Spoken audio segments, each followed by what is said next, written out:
Warahmatullahi wabarakatuh. Subhanaka la ilma lana illa ma 'allamtana innaka antal alimul hakim. La haula wala quwwata illa billahil aliyyil azim. La haula wala quwwata illa billahil aliyyil azim. La haula wala quwwata illa billahil aliyyil azim. Subhanaka la ilma lana illa ma 'allamtana innaka antal alimul hakim. Allahumma ya Rahman, Allahumma ya Rahim, Rabbi yassir wa la tu'assir, Rabbi tamin bil khair. InsyaAllah pada petang yang penuh dengan keberkatan di sisi Allah Subhanahu Wa Taala ini, dengan rahmat daripada Allah yang memberikan kita ilmu, subhanaka la ilma lana illa ma 'allamtana innaka antal alimul hakim. Alhamdulillah, kita telah menghabiskan suratul insan pada minggu lepas, dan dengan rahmat daripada Allah, dengan kasih sayang daripada Allah, pada petang ini kita bersama lagi untuk sama-sama kita meneruskan pengajian kita dalam bahagian tadabbur Al-Quran. Dan alhamdulillah petang ini kita masuk kepada satu surah lagi yang diberi nama Suratuz Zumar. Ya, Suratuz Zumar. Okay, kalau siapa yang ada kitab tafsir surah Az-Zumar, kitab dia macam ni, bolehlah guna bersama dengan saya. Jadi cuba kita tengok latar belakang, sebab saya menggunakan tafsir surah Az-Zumar ini, saya ambil juga daripada tafsir yang ditafsirkan oleh Pak Hamka. Kita tengok latar belakang sedikit siapa dia Pak Hamka itu.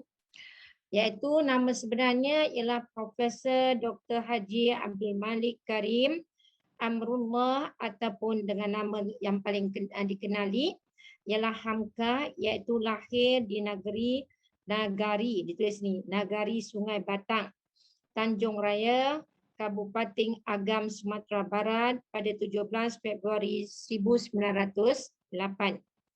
Beliau adalah seorang ulama dan sastrawan besar Nusantara, khususnya di Indonesia. Dia pernah menjawat jawatan Presiden Majlis Ulama Indonesia sebelum terlibat dalam bidang politik.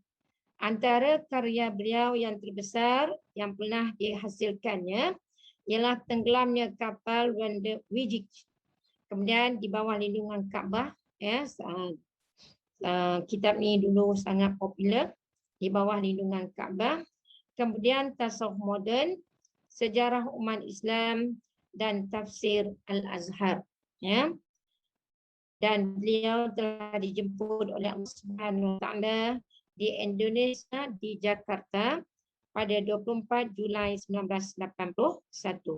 Berarti dia lahir 1908 dan kembali ke rahmatullah 1981. Berapa tahun? Kiralah sendiri. Kemudian tadi dia kata beliau meninggal dunia di Jakarta pada tahun 1981 ketika berusia 73 tahun dan dinobatkan sebagai pahlawan nasional Indonesia. Jadi kita cuba tengok sedikit ungkapan daripada tafsir surah Az-Zumar ini. Apa yang kita kena faham daripada tafsir surah Az-Zumar ini. Surah Az-Zumar ini berarti rombongan. Rombongan. Surah Az-Zumar ini turun di kota suci Mekah. Jadi disebut dengan ayat Makkiyah. Mengandungi 75 ayat. Surah yang ke-39 mengandungi 75 ayat, juzuk yang ke-23 daripada 30 juzuk Al-Quran. Surah yang ke-39 daripada 114 surah, juzuk yang ke-23 daripada 30 juzuk, mengandungi 75 ayat, dan surah ini turunnya di kota suci Mekah dan dinamakan ayat Makkiyah. Okey, kita tengok sedikit kupasan daripada apakah yang dimaksud dengan Az-Zumar tadi. Yang dimaksudkan dengan Az-Zumar berarti rombongan-rombongan. Rombongan bila ni kita pun nak pergi jalan, bukan rombongan tu. Yang dimaksudkan dengan rombongan di sini ialah iaitu ketika mana kita berada di hari kiamat nanti. Jadi oleh kerana ramainya manusia, maka disebut rombongan. Begitu ramai manusia ya pada hari kiamat nanti, makanya disebutkan di sini setelah dihitung ataupun dihisab ataupun dikira amalan setiap daripada manusia yang hidup di atas dunia ini, ada yang hidup kecil lagi telah kembali kepada Allah, alhamdulillah kembali kepada Allah dalam keadaan bersih, tidak membawa dosa. Ada yang kembali kepada Allah dalam keadaan mereka telah remaja, ya, yang telah pun mengandungi sedikit dosa, ya. Kemudian ada yang kembali kepada Allah dewasa, ya, separuh-separuh. Maksudnya dosa pun buat, pahala pun buat. Dan ada yang kembali kepada Allah Subhanahu Wa Taala pada usia seperti mana zaman usia Rasulullah Sallallahu Alaihi Wasallam, iaitu 63 tahun ataupun 6 tahun, 60 tahun ke atas. Dan ada yang direzekikan oleh Allah iaitu melebihi daripada 63 tahun, mengatasi usia Nabi Muhammad Sallallahu Alaihi Wasallam. Jadi kesemuanya itu adalah rezeki daripada Allah yang kita ambil peluang betul-betul, ya, bila diberikan usia di atas dunia ini, usia itu akan dikira oleh Allah Subhanahu Wa Taala atas masa yang diberi pinjaman oleh Allah Subhanahu Wa Taala di atas dunia ini. Setiap daripada kita tidak ada yang berbeza. Semua usia kita usia berbeza, tapi masa dalam satu hari tetap sama, iaitu 24 jam. Maka disebutkan di sini rombongan di hari kiamat nanti, ya, setelah dihisab, setelah dihitung, setelah dikira amalan yang kita lakukan di atas dunia ini, maka keluarlah hukuman ataupun keputusan daripada Allah Subhanahu Wa Taala di mana mereka akan ditempatkan. Ke mana kita nak pergi? Adakah kita pergi ke tempat yang mendapat nikmat yang kekal abadi, ataupun kita dihumban oleh Allah ke tempat yang disebutkan ancaman telah dijelaskan di dalam Al-Quran, di dalam hadis, ke tempat yang dijanjikan oleh Allah sebagai balasan di atas keingkaran kita tidak mengikut hukum-hukum Allah Subhanahu Wa Taala. Maka pastikan ketika mana kita membaca surah Az-Zumar ini adalah dalam bentuk tauhid. Apa maksud tauhid? Keyakinan kita. Keyakinan kita kepada Allah Subhanahu Wa Taala yang Allah katakan Az-Zumar itu rombongan yang begitu ramai. Rombongan yang begitu ramai itu akan menuju ke mana setelah dihitung oleh Allah Subhanahu Wa Taala. Sama ada kita nak pergi menuju ke tempat yang penuh dengan segala ucapan nikmat, atau pergi ke tempat yang kita sendiri pun tak nak pergi ke situ, tapi ya, diarahkan pergi ke situ kerana engkarnya kita di atas dunia. Jadi ingat, rombongan itu pergi ke mana? Rombongan itu pergi ke syurga ataupun sebaliknya. Jadi insya-Allah kita belajar petang ni nak jadikan kita rombongan yang menuju ke syurga Allah Subhanahu Wa Taala. Maka disebut di sini, mana yang lebih banyak perbuatannya, iaitu berbuat kejahatan, mereka itu akan dihantarkan ramai-ramai berombong-rombongan ke dalam neraka Jahannam. Ya, ini akan dihuraikan pada ayat yang ke-71 nanti apabila kita membacanya. Dan insya-Allah kita yang berbuat kebajikan, yang berbuat kebaikan dengan amalan yang soleh ini, kita akan diraikan oleh para malaikat dan dihantar dengan begitu mulia oleh malaikat untuk menuju ke syurga Allah yang kita akan temui, ya, penerangannya secara lebih detail pada ayat yang ke-73 nanti. Ya. Ayat ini semua sekali ada 75, jadi 71 untuk azab Allah, 73 adalah tentang nikmat Allah Subhanahu Wa Taala. Ya, jadi cuba kita tengok, dia kata maka diambil kalimat Az-Zumar ini menjadi nama surah yang ke-39 ini. Ya, jadi Az-Zumar artinya rombongan, lalu dijadikan nama surah, ya, nama surah yang kita sedang mempelajari. Itu ya, rombongan itu nak dituju ke mana? Insya-Allah kita yang berada pada petang ini, mudah-mudahan rombongan kita semuanya menuju syurga Allah Subhanahu wa taala, insya-Allah. Kemudian dia kata semuanya adalah diturunkan di Mekah kecuali pada ayat yang ke-52, 53 dan 54 dia tidak turun di kota suci Mekah. Ya, okey. Dan ayat ini diturunkan sesudah surah Saba. Maknanya turun selepas surah Saba turun surah Az-Zumar.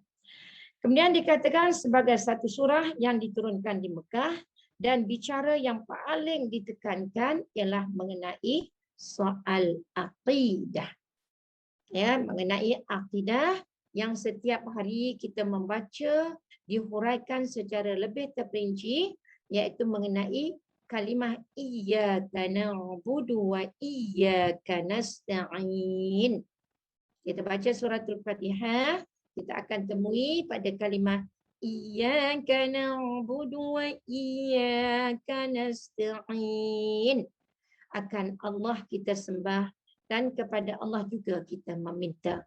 Jadi insya-Allah ayat ini menekankan akidah kita dalam peribadatan kita untuk dekat dengan Allah dan dalam soal bagaimana kita merayu meminta kepada Allah Subhanahu wa taala. Jadi puncak dalam surah ini adalah menceritakan tentang tauhid setiap daripada hamba-Nya. Sejak dari ayat yang pertama telah diterangkan tentang turunnya. Ya, bila disebut turun berarti turun dari atas ke bawah. Bila disebut dari atas ke bawah berarti ya, tempat turunnya Al-Quran ini daripada mana? Turunnya daripada simpanan Allah Subhanahu wa taala, iaitu daripada Lauh Mahfuz. Sebab itu turun berarti dari atas ke bawah. Dan diturun ke bawah, iaitu ke bawah mana? Ke bumi. Daripada Lauh Mahfuz ke bumi. Maka di bumi ada makhluk Allah, di langit ada makhluk Allah. Maka turunnya ayat ini daripada Lauh Mahfuz bersama dengan kekasih Allah juga, iaitu malaikat Jibril, membawa wahyu ini disampaikan kepada Rasulullah sallallahu alaihi wasallam yang berada di atas bumi bersama dengan umatnya. Jadi turun menyampaikan kitab daripada kalimah kataba yaktubu kitabah. Ya.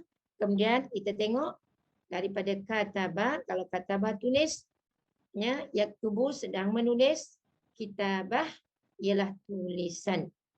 Ya, jadi Alkitabu adalah satu tulisan yang wajib dibaca kerana turunnya daripada Lauh Mahfuz, tempat simpanan rahsia Allah Subhanahu wa taala.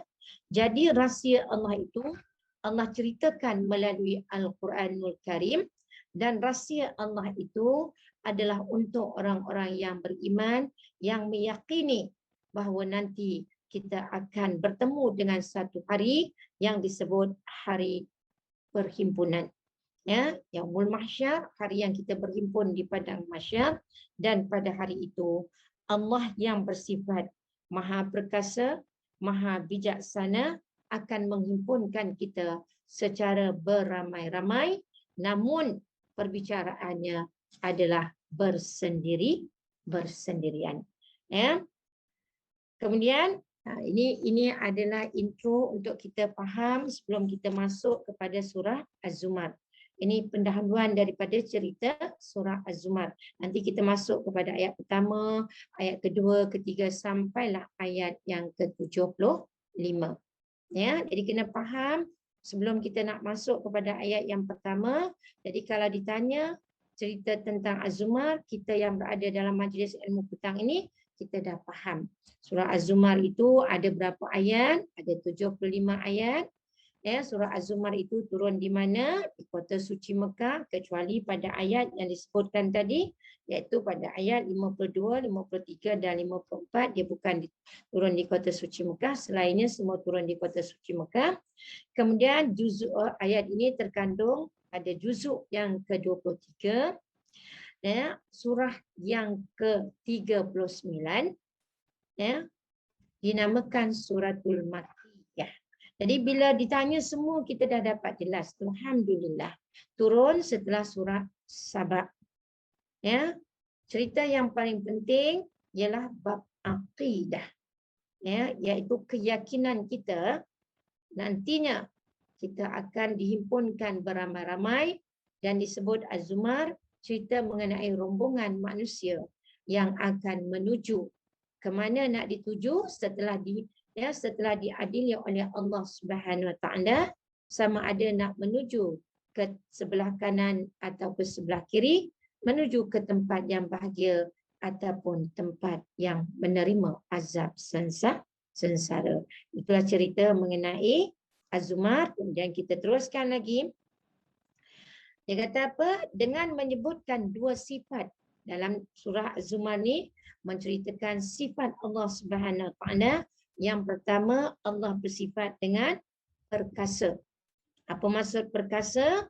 Iaitu yang sangat gagah. Tidak ada satu makhluk pun yang mampu menewaskan keperkasaan Allah Subhanahu Wa Taala itu. Makanya bila kita memahami Allah itu bersifat perkasa, sedarlah diri kita, kita adalah makhluk Allah yang kerdil, makhluk Allah yang hina, makhluk Allah yang wajib mengikut perintah Allah untuk beramai-ramai menuju ke tempat yang telah disediakan oleh Allah, iaitu Al-Jannah u'iddat lil muttaqin. Syurga itu Allah sediakan untuk orang-orang yang bertakwa. Manakala neraka u'iddat lil kafirin, Allah sediakan zuqu azaban nar. Ya, okey. Jadi Allah yang bersifat maha perkasa, dan selain daripada cerita Allah maha perkasa, Allah bersifat dengan bijaksana. Ya, Allah bersifat dengan bijaksana. Apa maksud bijaksana? Allah yang mengadili setiap perbuatan hamba-Nya bila nanti di hari akhirat nanti. Ya, jadi Allah akan mengadili setiap daripada perbuatan hamba-Nya di atas dunia ini dengan paling adil, tanpa sedikit pun menzalimi hamba-Nya. Jadi Allah bersifat dengan adil, maka jadilah kita hamba Allah yang tidak menzalimi diri sendiri. Okey, itu di antara yang diterangkan. Allah bersifat dengan perkasa, Allah bersifat dengan bijaksana. Kemudian diceritakan juga daripada kisah surah Az-Zumar ini, diceritakan tentang fikiran manusia. Ya, ini fikiran manusia. Siapa mereka tu? Kita lah. Fikiran manusia yang tertuju kepada Allah yang bersifat maha berkuasa. Tadi maha perkasa. Sekarang Allah yang bersifat dengan maha berkuasa. Kalau perkasa itu aziz, kalau berkuasa itu kudrah. Tidak ada Tuhan melainkan Allah. Seperti mana yang kita baca dalam surah Toha, Allah menjelaskan apa dia dengan kalimah dia? Ya. Innani anallah. Sesungguhnya akulah Allah. La ilaha illa ana, tidak ada Tuhan kecuali aku. Fa'budni, maka sembahlah oleh kamu akan aku dengan cara aqimis salat tali zikri, dengan cara mendirikan solat, maka solat itulah penyebab kita senantiasa mendapat rahmat daripada Allah untuk meninggalkan perkara-perkara yang tidak baik. Semoga kita dapat rombongan yang begitu ramai menuju kepada syurga Allah Subhanahu Wa Taala. Kemudian disebutkan di sini Allah itu Maha Esa, artinya Allah itu Tidak ada dua, tidak ada tiga, tidak ada yang berlawanan. Ya, tidak ada yang berlawanan kerana Allah itu esa. Ya. Allah Maha Perkasa. Kemudian maka di akhir ayat yang kedua daripada surah Az-Zumar ini diadakan pengarahan. Pengarahan artinya perintah, iaitu Allah menyatakan kepada manusia supaya fa'budillah, maka sembahlah kamu akan Allah mukhlishan lahuddin, iaitu dengan mengikhlaskan diri kita setiap apa yang kita buat kerana Allah Subhanahu wa ta'ala. Kemudian ayat yang berikutnya menceritakan tentang garis panduan untuk kita berada di atas bumi Allah ini. Ya, seterusnya bagaimana untuk mengisafi diri kita di atas dunia, maka diturunkan Al-Quran sebagai bimbingan untuk kita berada di atas jalan yang benar. Kemudian kepada ayat yang keempat pula merujuk kepada mustahil Allah itu memiliki anak. Ya, mustahil ini ringkasan nanti kita masuk satu persatu. Kemudian pada ayat yang seterusnya dijelaskan bahawa langit dan bumi itu benar-benar Allah yang menciptakannya. Lillahi ma fis samawati wal ardh. Jadi langit itu siapa yang cipta? Langit dan bumi itu Allah yang menciptakannya. Dan bila Allah menciptakan langit dan bumi, pasti ada makhluk. Jadi setiap makhluk itu dikehendaki supaya taat kepada Allah Subhanahu wa taala. Dan seterusnya diceritakan juga kisah kehidupan manusia yang diberikan pasangan, ya, sama ada isteri ataupun suami, ya. Dan kita tengok seterusnya, bila kita hidup di atas dunia ini, disebutkan di sini ada permulaan kita, ada pengakhiran kita. Ya, itu ceritakan yang tiada permulaan, tiada pengakhiran adalah Allah Subhanahu wa taala. Ya, kita ada permulaan dan ada pengakhiran. Yang tiada permulaan, tiada pengakhiran hanyalah Allah Subhanahu wa taala. Ya, jadi setiap daripada apa yang ada di atas langit dan ada yang di atas bumi itu semuanya dipelihara oleh Allah Subhanahu wa taala. Maka wajiblah atas diri kita setiap yang kita lihat meyakini bukanlah ia terjadi dengan sendiri, tetapi ia terjadi dengan kehendak Allah Subhanahu wa taala dan dikembalikan kepada af'al daripada penciptaan Allah itu untuk kepada semua makhluk Allah yang berada di atas bumi ini. Ya, jadi kalau kita tengok Allah turunkan air daripada langit untuk kegunaan makhluknya di atas bumi. Kemudian Allah keluarkan makanan daripada perut bumi, daripada lautan. Semuanya menjadi makanan untuk manusia, haiwan, tumbuh-tumbuhan dan sebagainya. Maka kesemuanya itu adalah menunjukkan Allah yang Maha Perkasa, Allah yang Maha Berkuasa menciptakan tiap-tiap sesuatu dan tiap-tiap sesuatu itu kebajikannya diberi kepada makhluknya. Maka wajiblah manusia yang diberikan akal menjadi hamba Allah yang senantiasa berfikir untuk menjadi hamba yang patuh di atas perintah Allah. Mudah-mudahan dengan kepatuhan itu nanti kita beramai-ramai menuju ke syurga Allah Subhanahu wa taala. Jadi itu sedikit daripada kupasan kata-kata mukadimah bagi surah Az-Zumar. Dan insya-Allah boleh kita mulakan bacaan daripada ayat yang pertama. Ya, Ustazah Muna boleh mulakan bacaan untuk ayat yang pertama, kedua dan ketiga. Okey. A'udzu billahi minasy syaithanir rajim.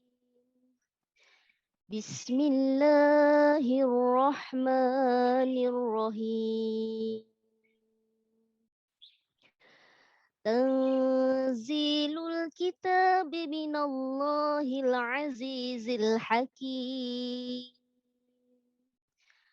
Turunnya kitab Al-Quran ini dari Allah yang Maha Kuasa lagi Maha Bijaksana.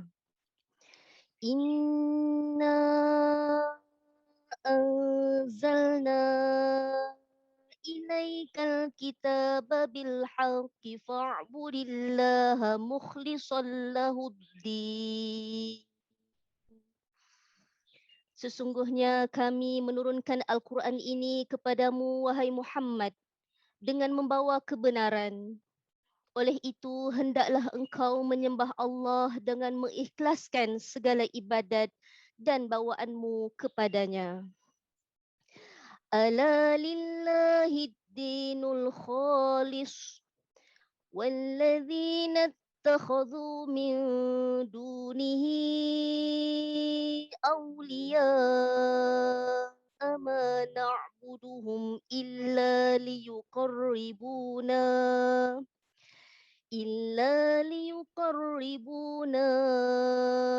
إلى الله زلفى إن الله يحكم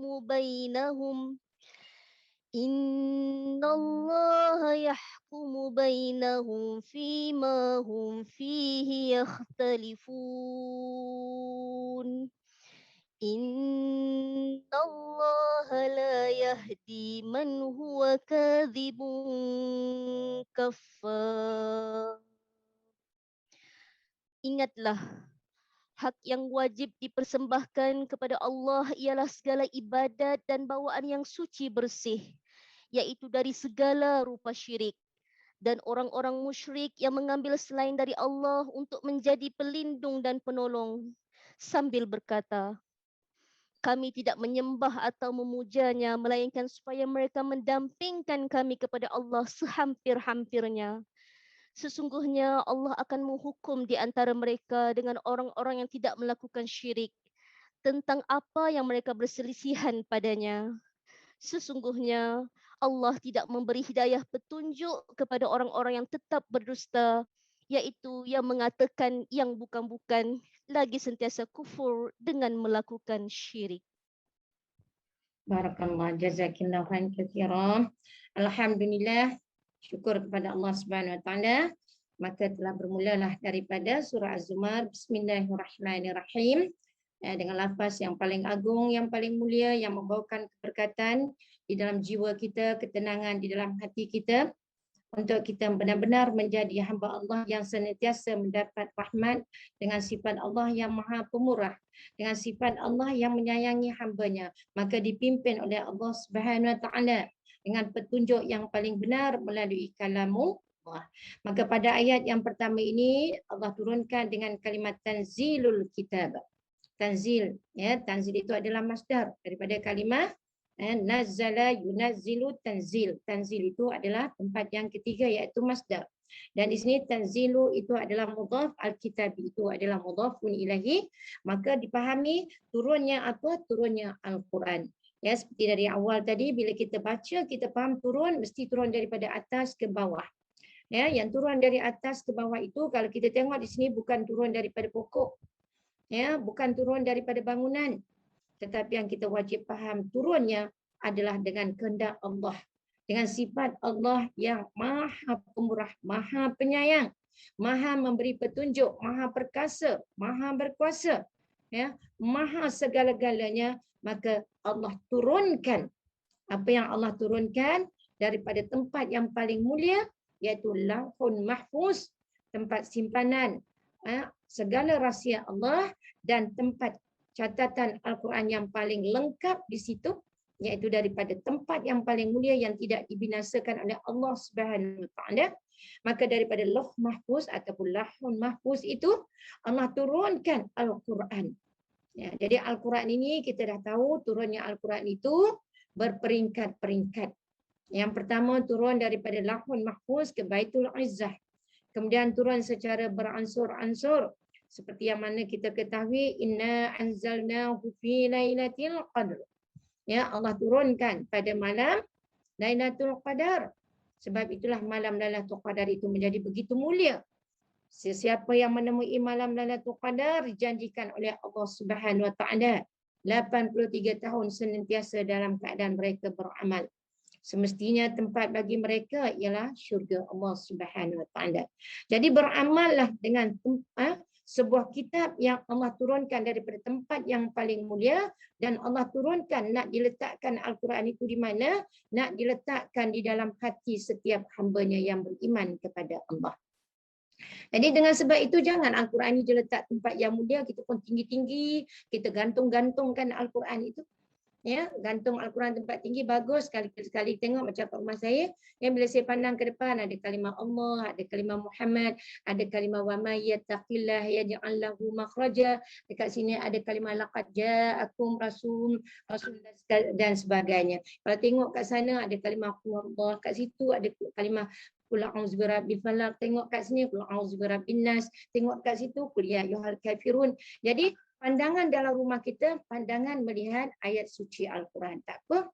Jangan digantung-gantung tapi tak dibaca, itu lagi tak boleh. Ya. Kemudian disimpan pula, cantik-cantik, disusun di dalam rak-rak, di dalam almari. Ya, suci, tak nak dalam debu, bagus. Jangan Al-Quran jadi suci dalam debu. Tetapi Allah turunkan dari tempat yang mulia ini, Allah nak letakkan dalam satu tempat yang terselindung juga. Kalau Lauhul Mahfuz tidak pernah ada manusia sampai. Manusia tak nak sampai kat Lauhul Mahfuz itu. Tempat yang paling mulia, tempat yang tinggi, kita sekadar belajar, ya, ada ciptaan Allah namanya ya, Lauhul Mahfuz. Tetapi yang wajib kita nak faham apa dia? Ya, daripada Lauh Mahfuz tu Allah turun ke bumi Allah ni fil ini untuk siapa? Untuk manusia. Ya, manusia itu ada ramai daripada nabi. Nabi mana tu? Daripada Nabi Adam sampai turun kitab kepada nabi-nabi yang mendapat 4 kitab yang diberi nama, dan selainnya turun dengan nama suhuf. Suhuf artinya helaian yang tidak diberi nama. Jadi khususnya kepada kita, umat yang terakhir, umat yang terbaik, umat yang termulia, umat yang akan mendahului untuk masuk ke dalam syurga Allah Subhanahu Wa Taala. Maka kenapa kita dapat gelaran umat yang terpuji, umat yang paling mulia? Semestinya kerana adanya kitab yang paling mulia, iaitu kitab Al-Quran. Maka di sini yang dikatakan turunnya Al-Quran itu daripada Allah yang bersifat maha perkasa, maha bijaksana, menurunkan kitab ini kepada Rasulullah sallallahu alaihi wasallam, dan kita menjadi umat Nabi Muhammad sallallahu alaihi wasallam. Bukan sekadar Al-Quran itu untuk disusun, untuk diletak di tempat-tempat yang tinggi, tetapi Allah nak Al-Quran itu diletakkan di dalam setiap hati manusia itu. Bila Al-Quran itu berada di dalam hati kita, insya-Allah hati kita akan menjadi hati yang bercahaya, hati yang bersih, hati yang mampu menegakkan syiar Islam. Jadi kita faham Allah yang menurunkan Al-Quran ini ke bumi Allah ini kepada manusia yang menjadi hamba Allah, dan kita tahu turunnya daripada tempat yang paling tinggi, tempat yang paling mulia, diturunkan kepada manusia. Jadi manusia yang mengambil pengajaran daripada Al-Quran, yang beramal dengan Al-Quran, membaca, beramal, menyampaikan dan sebagainya, maka manusia itu akan mendapat tempat yang mulia di sisi Allah Subhanahu Wa Taala. Jadi kena faham kalimah Al-Aziz, Al-Hakim. Tidak ada manusia yang layak untuk mengambil tempat Aziz dan Hakim itu. Ya, tak ada manusia yang paling berkuasa, tak ada. Manusia ni lemah. Ya, khuliqal insanu dha'ifa. Manusia ni diciptakan Allah dalam keadaan yang lemah. Maka kita nak cari kekuatan mesti disandarkan kepada Allah. Maka daripada mana kita nak jadi kuat? Disandarkan kepada Al-Quran. Macam mana kita nak jadi orang yang bijak? Ya, orang yang bijak ialah menyediakan segala kelengkapan untuk perjalanan yang paling jauh, perjalanan yang kekal tidak ada pengakhiran, iaitu hari akhirat. Maka orang yang bijak adalah orang yang beramal dengan Al-Quran, mempelajari Al-Quran, insya-Allah dia akan menjadi orang yang paling bijak di dunia dan dia akan menjadi orang yang paling bijak juga berjaya di hari akhirat kerana dia bijak dalam mengendalikan kehidupannya, menewaskan tuntunan nafsunya dan mengalahkan syaitan daripada segala perkara-perkara yang mungkar. Ya, itu ayat yang pertama. Kita tengok kepada ayat yang kedua. Ayat yang kedua, Allah menceritakan, Allah taukidkan lagi dengan inna. Ya, inna itu ada dua kalimah. Inna ini ada dua kalimah. Kalimah yang pertama inna, huruf taukid. Kalimah yang kedua na, isim dhamir muttasil, dan na yang ada alif ini dia menjadi isim inna. Sesungguhnya kami. Kami ini asal kalimahnya ialah innallaha. Sesungguhnya Allah. Ya, ayat ini dalam bentuk taukid untuk penegasan, ya, penegasan dan disebut dalam bentuk adatul hasb, menegaskan apa yang nak ditegaskan, apa yang nak diberi pengkhususan dalam pada ayat ini. Allah mengatakan anzal. Anzal ini asal kalimahnya anzala, iaitu fi'il madhi wazan af'ala. Af'ala anzala, ketika mana huruf lamnya disukunkan. Nampak ni, huruf lamnya disukunkan, menandakan yang bersambung itu adalah dhamir muttasil yang menjadi fa'ilun, yang menjadi fa'il. Ya, apa itu fa'il? Pelaku. Ya, jadi di sini sesungguhnya Allah telah menurunkan. Bila disebut telah menurunkan, semestinya ada objek yang turun.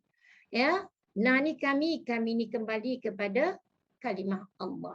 Sesungguhnya kami telah menurunkan. Sesungguhnya Allah telah menurunkan. Apa yang Allah turunkan? Al-Kitab. Nampak bani baris atas? Ya, bila Al-Kitab bani berbaris atas berarti kalimah isim yang berbaris atas pada huruf yang terakhir yang disebut dalam bentuk rafa ataupun rafa pula, nasab ataupun mansub. Ya, pada kedudukan nasab ini dia adalah di tempat maf'ulun bih. Ya, dipanggil ini dalam bentuk fi'il muta'addi. Dia berkendak kepada objek. Jadi Allah turunkan apa dia? Allah telah menurunkan sebuah kitab khusus ya. Ni ada alif lam ni dalam bentuk khusus. Ada alif lam. Kitab apa yang Allah turunkan? Al-Kitabah, sebuah kitab. Kitab itu adalah Al-Quran. Ya, kitab itu adalah Al-Quran dan Al-Quran itu telah tertulis di dalam, ya, ni yang pertama tertulis di Lauh Mahfuz, kemudian telah, ya, ini Al-Kitabah daripada kalimah katabah. Ya, Al-Kitabah ialah objek. Apa dia di sini? Objeknya ialah Al-Kitabah. Al-Quran itu telah ditulis. Ya, dah tertulis cantik sangat tulisan ni kan.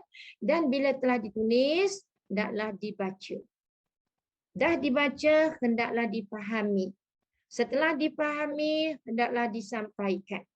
Ini adalah kehendak Allah Subhanahu Wa Taala. Jadi Al-Quran ini Allah turunkan kepada siapa? Ilaika. Ini jar, ini majrur.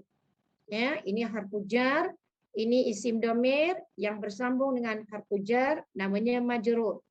Dan ini dia mabni kerana dia isim dhamir. Tapi pada kedudukan jar majrur. Kita tengok pada kalimah ka ini adalah isim mufrad muzakkar. Ka ini adalah kembali kepada utusan Allah yang paling mulia, iaitu Nabi Muhammad sallallahu alaihi wasallam. Jadi dalam bentuk penegasan Allah menyatakan Allah telah menurunkan sebuah kitab suci Al-Quran kepada Nabi Muhammad sallallahu alaihi wasallam.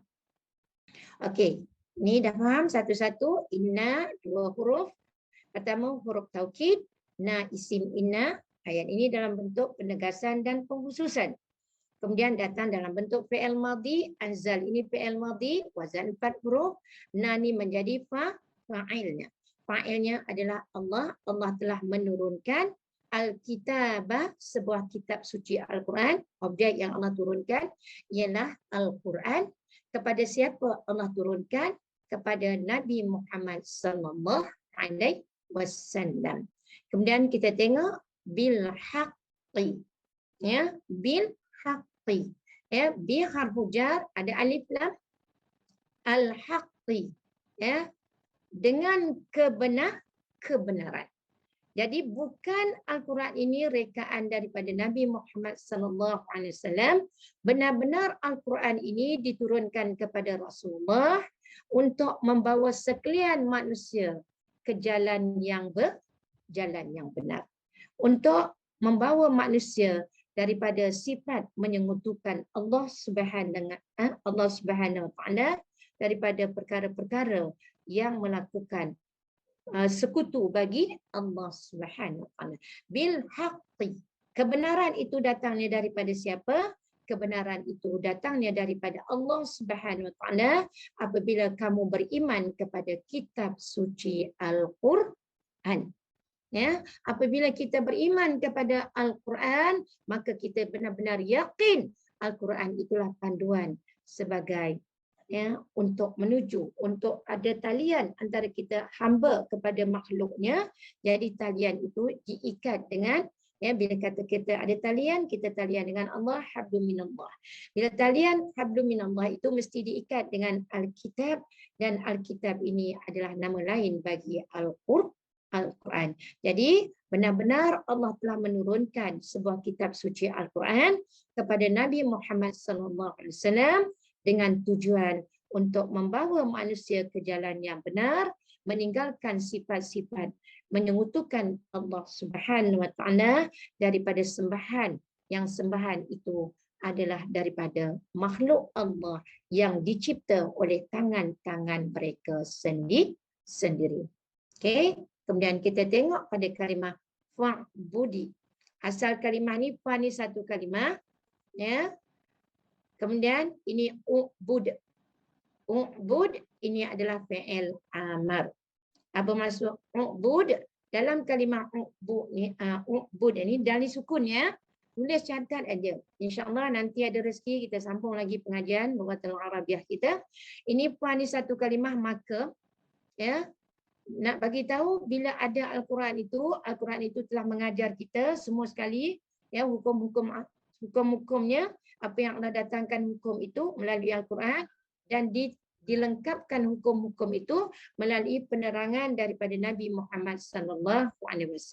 Jadi bila Rasulullah telah menyampaikan kepada umatnya, kepada para sahabat akan kebenaran Al-Quran itu yang datangnya daripada Allah Subhanahu wa taala, maka kebenaran itu apa dia? Kebenaran itu supaya kamu jangan menyekutukan Allah. Jangan kamu menyekutukan Allah. Tak kiralah kamu nak sekutukan Allah dengan apa benda pun, ya, semua benda itu bukan Allah, semua itu adalah makhluk Allah. Semua itu adalah makhluk Allah. Ya, kerana Allah tidak berbilang-bilang, Allah tidak ada dua dan tiganya, maka yang wajib disembah hanya kepada Allah yang esa. Okey, ini adalah jawab kepada kalimah yang tadi, yang kita belajar tadi. Bila kita dah faham Al-Quran, bila kita telah jelas tentang Al-Quran, apa yang wajib kita ya, u'bud ini fi'il amar. Dalam u'bud ini ada domir yang tidak kelihatan. Domirnya ialah domir anta. Ya, anta artinya kamu, termasuk lelaki dan perempuan. Apa yang Allah perintahkan kepada kita bila kita faham Al-Quran, bila kita faham daripada apa yang telah diajar daripada Rasulullah sampailah kepada para sahabat, sampai kepada tabi'in, sampailah kepada kita pada hari ini, apa yang wajib kita lakukan? Allah kata u'bud. Maka sembahlah kamu. Ya, nak sembah siapa? Ya, sembahlah akan Allah. Okey, kenapa dal ni berbaris? Tadi saya cakap sukun. Dal ni berbaris kerana apabila sesuatu kalimah sukun bertemu dengan alif hamzah wasal, sukun bertemu dengan sukun, dia tidak boleh dibaca. Maka untuk dibaca, maka hendaklah dibariskan. Maka yang paling sesuai, yang berhak menerima baris, ialah baris bawah. Kalau kita berhenti, fa'bud. Bila kita wasal, kita sambung, kita letakkan baris bawah, maka bunyinya fa'budillah. Okey, bila kita baca Al-Quran, kita akan bertanya, kenapa hal ni berbaris atas? Ya, kenapa hal ni berbaris atas?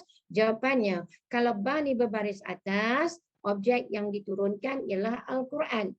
Kalau di sini Allah berbaris atas, ya, kamu wahai sekalian manusia, apa yang wajib kamu sembah?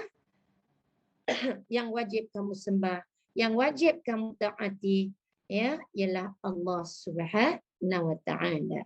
Maka Allah ni berbaris atas adalah pada tempat kedudukan maf'ulun bih, objek yang wajib disembah oleh sekalian manusia hanyalah Allah Subhanahu wa taala.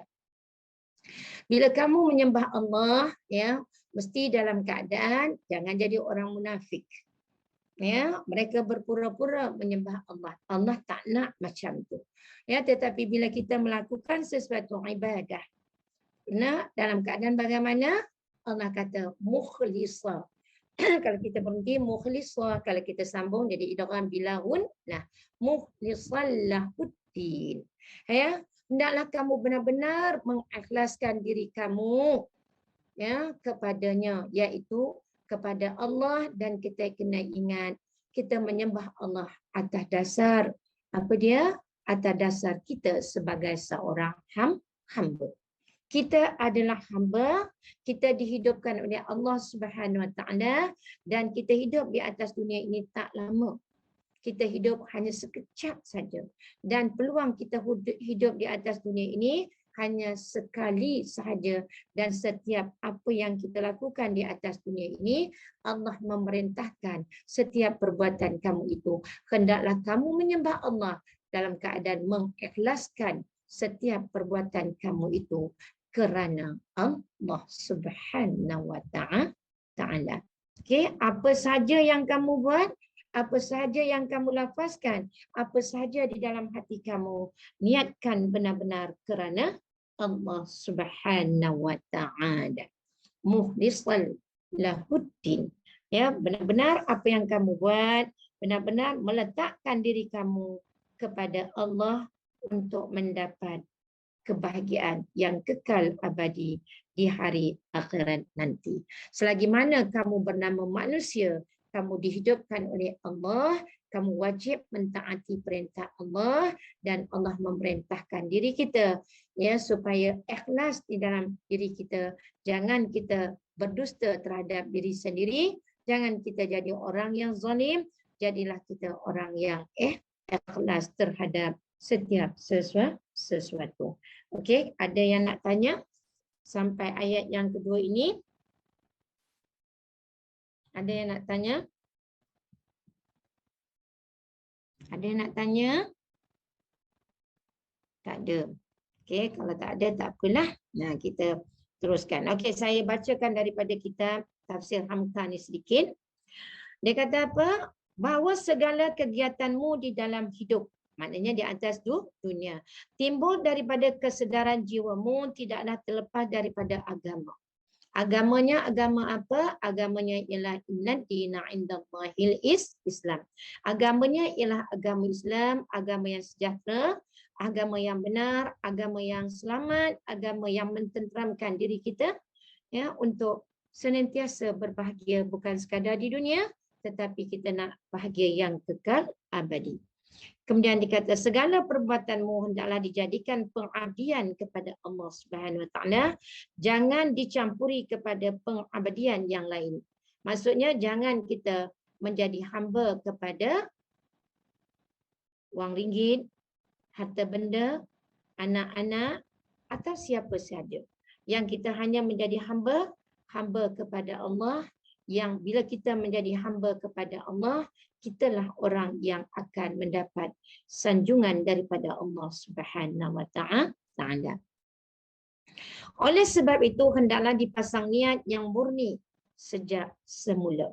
Maksudnya setiap apa pun bermula dengan niat, maka pastikan niat kita itu niat yang lurus, benar-benar ihdinas siratal mustaqim.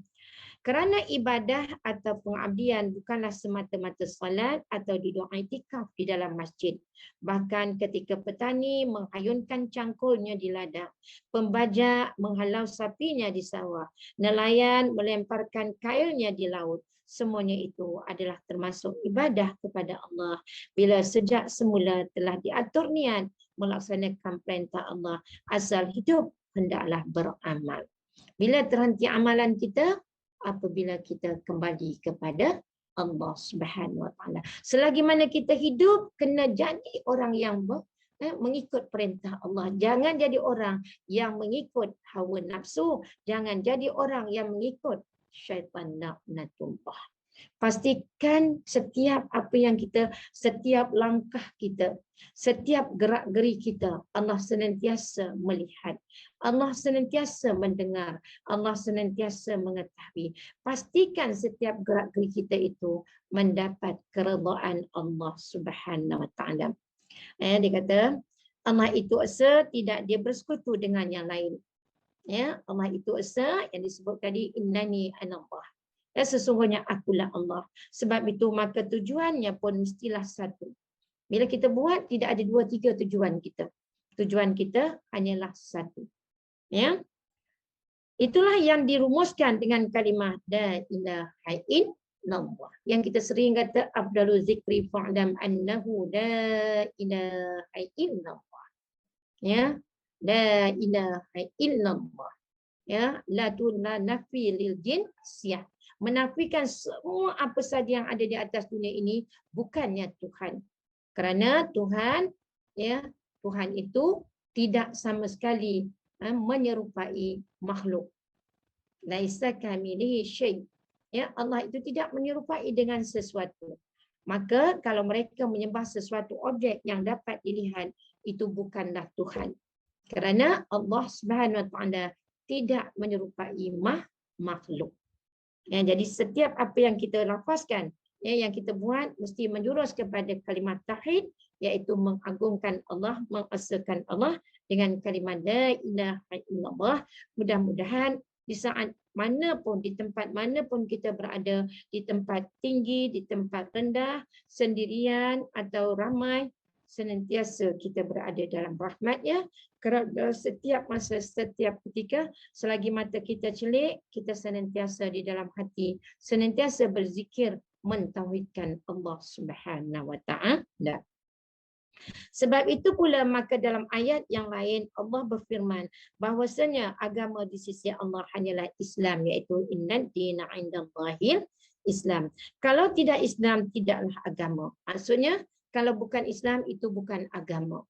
Ya, itu bukan agama tetapi kepercayaan yang salah.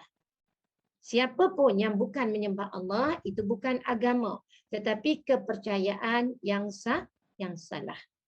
Ya. Sebab erti Islam ialah penyerahan diri, ya, yang bulat kepada yang esa.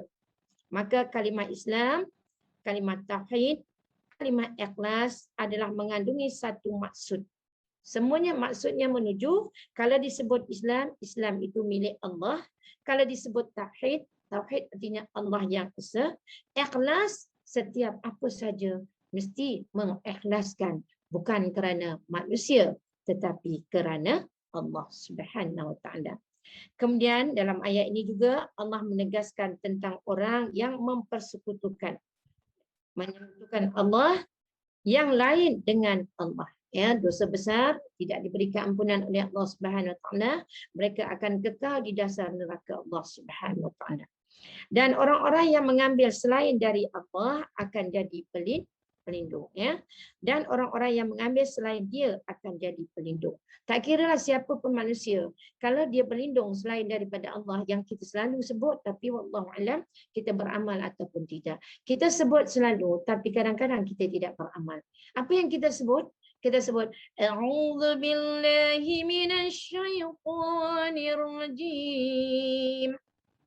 Kita minta perlindungan dengan siapa tu? Kita minta perlindungan dengan Allah Subhanahu Wa Taala. Tetapi kita masih lagi menggunakan sesuatu yang menyekutukan Allah Subhanahu Wa Taala. Sampai hari ini masih ada lagi hamba-hamba Allah yang minta perlindungan daripada jin, syaitan dan sebagainya. Jin itu syaitan lah, minta perlindungan daripada musuh-musuh Allah Subhanahu Wa Taala. Jadi jangan buat perkara-perkara yang dilaknat oleh Allah Subhanahu Wa Taala kerana tidak ada pelindung melainkan Allah. Wa kafa billahi wakila wa kafa billahi waliya. Allah tu saja yang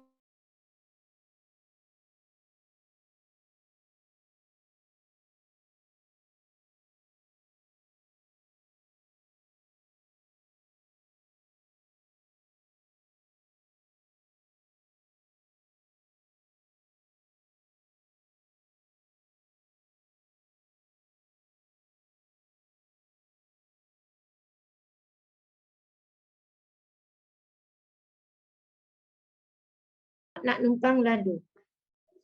Panggil tok-tok, Allahu Akbar, jahilnya kita. Tinggi martabat busut tu kita panggil dia datuk. Allahu Akbar, datuk. Busut tu tak pernah jawab pun. Apa pun busut tu tak jawab. Busut tu tinggi dengan sebab dihimpun oleh anak-anak. Dan kita pun takut kepada busut, tak berani dekat. Allahu Akbar. Apa ada pada busut itu? Busut itu juga makhluk Allah Subhanahu Wa Taala. Yang kita takuti hanyalah azab neraka Allah Subhanahu Wa Taala. Yang kita takuti jangan kita tewas di tangan musuh Allah. Itu yang perlu kita takut.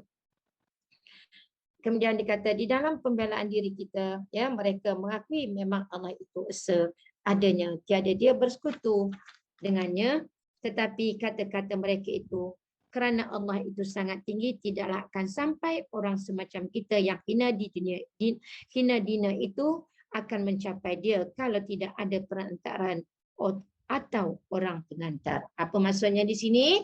Kita boleh cakap, kita boleh sebut kalimah la ilaha illallah, la ilaha illallah. Tetapi kalimah la ilaha illallah itu sekadar di lidah dan bibir kita sahaja. Dia tidak menghantarkan kepada roh kita. Dia tidak menghantar kepada roh kita untuk benar-benar tidak ada yang wajib kita sembah. Tidak ada sesiapa pun yang memberi pertolongan, melainkan semua pertolongan itu datangnya daripada rahmat kasih sayang Allah Subhanahu Wa Taala. Bahkan ada di antara orang musyrikin itu yang mengumpamakan Allah dengan raja besar. Boleh pula dikatanya Allah itu raja besar. Allah tetap Allah. Raja itu makhluk Allah. Ada raja negeri Perak, ada raja negeri Selangor, ada tiap-tiap negeri kecuali yang tak ada raja Pulau Pinang dan negeri Sembilan. Jadi jangan disamakan Allah dengan makhluk Allah. Ingat tadi Allah bersifat Al-Aziz, Allah bersifat dengan Al-Hakim.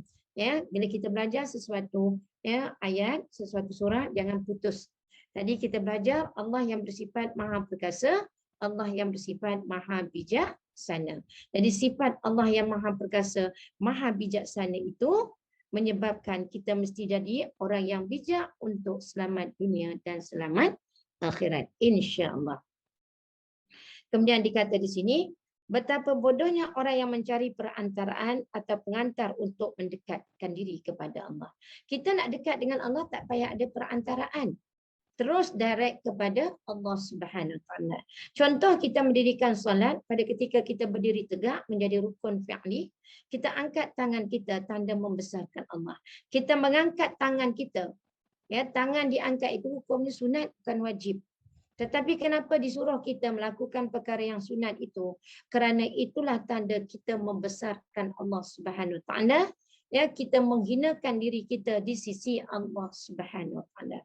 Kita mengangkat kedua tangan kita, kita membesarkan Allah.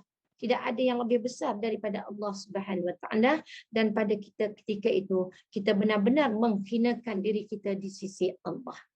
Menghinakan diri kita di sisi Allah berarti kita patuh atas perintah Allah Subhanahu Wa Taala. Dengan sebab itu ketika kita membesarkan Allah, syaitan akan menangis, syaitan akanlah lari. Kita sebut kalimah Ya, kita angkat tangan, kita sebut kalimah Allahu Akbar. Allahu Akbar. Kalimah itu adalah kalimah rukun qauli, iaitu kalimah daripada alif, hamzah, wasal, kalimah lam, lam, ha, hamzah, kaf, ba, ra. Ada 8 huruf di situ, ya, iaitu mengagungkan Allah untuk kita menjadi hamba Allah yang sebaik-baiknya. Ya, maka dengan sebab itu jangan ada perantaraan untuk kita mendekatkan diri kita kepada Allah. Terus saja langsung. Ya, kita solat terus langsung kepada Allah Subhanahu Wa Taala. Kita baca Al-Quran terus kepada Allah Subhanahu Wa Taala. Ya, kita buat apa? Kita mengerjakan haji, kita mengeluarkan zakat. Ya, kita berinfak, semuanya terus kerana Allah.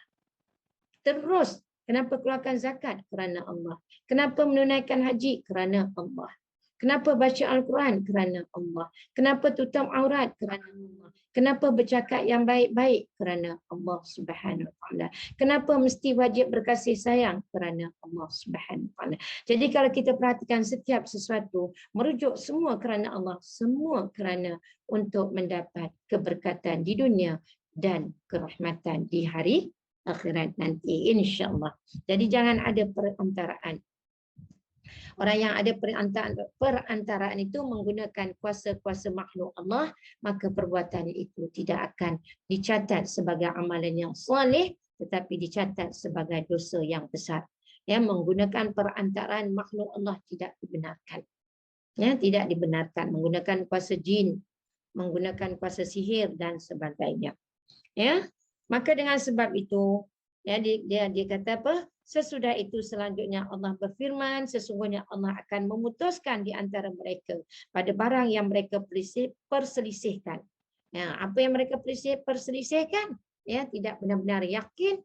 Ya, kalimah yang disebut la ilaha illallah, tidak ada Tuhan melainkan Allah yang bersifat maha perkasa, Allah yang bersifat maha bijaksana, menciptakan makhluknya untuk mengabdikan diri kepada Allah, dan setiap kali kita mengabdikan diri kita kepada Allah, Allah menjanjikan kebahagiaan, ketenangan dan rezeki yang melimpah ruah.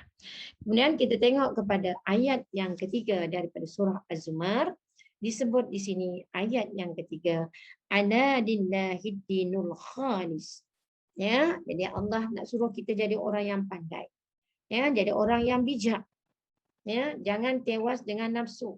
Jangan tewas dengan perkara-perkara yang menyebabkan kita jadi orang yang dibinasakan oleh Allah. Ala, kalimah Allah samalah dengan kalimah i'lam, ketahuilah oleh kamu, kata Allah. Lillah, setiap sesuatu itu milik kemilikan daripada siapa? Kepunyaan siapa? Milik Allah. Ad-din, ad-din itu ialah Islam. Islam itu milik Allah. Al-khalis, ya, khalis iaitu isim fa'il, khalis, orang yang ikhlas. Jadi Allah bagi tahu pada ayat yang ketiga ini, tengok apa yang ditafsirkan oleh Abu Hamka. Dia kata, orang yang pembohong ialah orang yang sengaja menutup hatinya dari menerima kebenaran. Itu maksudnya. Kalau dia tak benar-benar ikhlas terhadap dirinya, dia menjadi orang yang kazib. Bukan jadi orang yang khalis, dia jadi orang yang kazib. Apa makna kazibu? Ya, al-kazibu, orang yang mendustai. Bukan dia mendustai Allah, tetapi dia mendustai dirinya sendiri. Dia tahu, ya, yang disembah itu makhluk Allah, dan dia tahu perbuatan dia itu adalah perbuatan yang bersalahan dengan apa yang dikehendaki oleh Allah Subhanahu Wa Taala. Dia tahu langit ini milik Allah, dan dia tahu dia hidup tak lama lagi akan mati. Dia tahu dia hidup kerana dapat rezeki daripada Allah Subhanahu Wa Taala, tetapi dia melakukan pembohongan di dalam dirinya sendiri. Maka dengan sebab itu disebut orang yang pembohong ialah orang yang sengaja menutup hatinya. Hatinya membenarkan tapi ditutup kebenaran itu dengan kebatilan, ya, dengan perkara yang palsu, dari menerima kebenaran. Kebenaran telah berada di hadapan matanya. Kebenaran telah diketahui dengan akalnya. tetapi dia mendustai kebenaran itu. Ya, akal yang mengiyakan tetapi menidakkan. Hati yang memahami tetapi ditutup dengan sesuatu yang menidakkan kebenaran. Ya, sebab itu maka yang terlebih dahulu mereka bohongi ialah diri mereka sendiri. Mereka bukan berbohong kepada Allah, mereka bukan berbohong kepada manusia yang lain, tetapi sebenarnya mereka berbohong kepada dirinya sendiri. Ya, kazib binafsi. Mereka berbohong kepada dirinya sendiri. Dan orang yang berbohong kepada diri sendiri, dialah orang yang zalim. Orang yang pembohong seperti itu sukarlah akan dapat dimasuki oleh petunjuk Allah Subhanahu Wa Taala. Dia tahu tetapi dia tidak menerima. Dia tahu kebenaran tetapi menolak kebenaran. Akhirnya Allah membiarkan dia hidup dalam keadaan kehidupan yang tidak mendapat rahmat daripada Allah. Allah beri dia rezeki tetapi rezeki yang tidak disukai. Ya, dia dapat rezeki dalam bentuk kemarahan Allah yang disebut istidraj. Ya, rezeki dalam bentuk istidraj. Demikian juga orang yang kafir. Ya, kafir, orang yang engkar perintah Allah, sangat-sangat kufur kepada Allah. Iaitu yang mencari segala usaha yang menolak kepercayaan akan adanya Allah dan kekuasaan yang mutlak milik bagi Allah Subhanahu Wa Taala. Dia tahu tak mustahil manusia mampu menciptakan langit. Dia tahu mustahil manusia mampu menciptakan matahari. Dia tahu manusia mustahil mampu mencipta bulan dan bintang. Dia tahu semua itu. Tetapi walaupun dia tahu, kerana hatinya telah tertutup, dia menolak kebenaran itu. Dan mereka inilah yang tidak akan mendapat pengampunan daripada Allah Subhanahu Wa Taala. Kemudian dikatakan di sini, kerana kehendaknya bebas. Sebab apa? Dia tak nak terikat dengan perintah Allah. Dia tak nak terikat dengan perintah Allah. Dia nak jadi orang yang bebas mengikut nafsu. Itulah sebab dia tak nak ikut perintah Allah.